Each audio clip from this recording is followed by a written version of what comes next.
তা আপনার যারা হাঁসের বাচ্চা বা বড় হাঁস তাদের তাদের ইন্টেস্টাইনে যদি কোনো সমস্যা, ইন্টেস্টাইনের পিএইচের যদি কম বেশি হয়, সেক্ষেত্রে হাঁসের চুনা পায়খানা হতে পারে। এবং ইন্টেস্টাইনে যদি কোনো অর্গানিজম মানে মাইক্রো অর্গানিজম দ্বারা আক্রান্ত হয়, যদি কোনো জীবাণু ঘটিত কারণেও হাঁসের চুনা পায়খানা হতে পারে, সেক্ষেত্রে আপনাকে পিএস ভিএন পিএস যেটা আছে, বিভিন্ন ধরনের পিএস পাওয়া যায়, এটা পিএস পানিতে ইউজ করতে হবে। এবং সাথে সালফার ড্রাগ থাকে খাবারের সাথে বা পানির সাথে ইউজ করা যেতে পারে। হ্যাঁ, এই কারণে ডিমের সমস্যা হতেই পারে, কারণ যেহেতু তার যদি ইনফেকশন হয়ে থাকে ইন্টেস্টাইনে, খাদ্যের যদি চোরা পায়খানা করে, সেক্ষেত্রে ট্রিটমেন্ট দিতে হবে। ট্রিটমেন্ট দেওয়ার পরে তাকে কিছু ভিটামিন জাতীয় ওষুধ খাওয়ানো যেতে পারে, তখন ডিম আবার স্বাভাবিক অবস্থায় আসবে।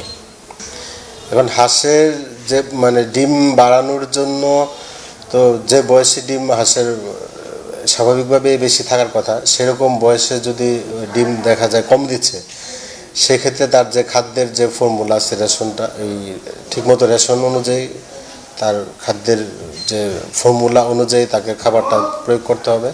এবং পাশাপাশি তাকে ক্যালসিয়াম, এগুলো ভিটামিন, মিনারেল, এগুলো বেশি করে খাওয়াইতে হবে। ভিটামিন এ, ডি, ই প্রাণীতে প্রয়োগ করা যেতে পারে। সর্বোপরি তার ব্যালেন্স ডায়েট দিতে হবে, তার যে নিউট্রিশন অনুযায়ী তাকে খাবার সাপ্লাই দিতে হবে, যাতে হাঁসের ডিম বাড়বে।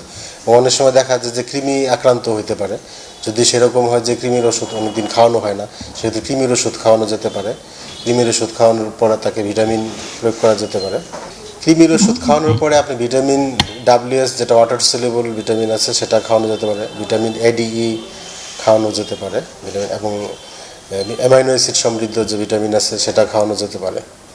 খামারি ভাইদেরকে বলবো, আপনারা যথাযথ নিয়মে হাঁস পালবেন। হাঁসের ম্যানেজমেন্ট, তার খামারের যে ম্যানেজমেন্ট আছে, বায়োসিকিউরিটি, এগুলো জোরদার করবেন।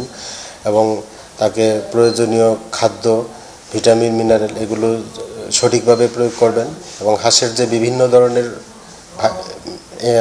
ইনফেকশাস ডিজিজ আছে, বিভিন্ন ধরনের রোগ আছে, ভাইরাল ডিজিজ আছে, ব্যাকটেরিয়াল ডিজিজ আছে, এই রোগগুলো থেকে বাঁচার জন্য তাকে নিয়মিত সময় মতো ভ্যাকসিন প্রয়োগ করবেন।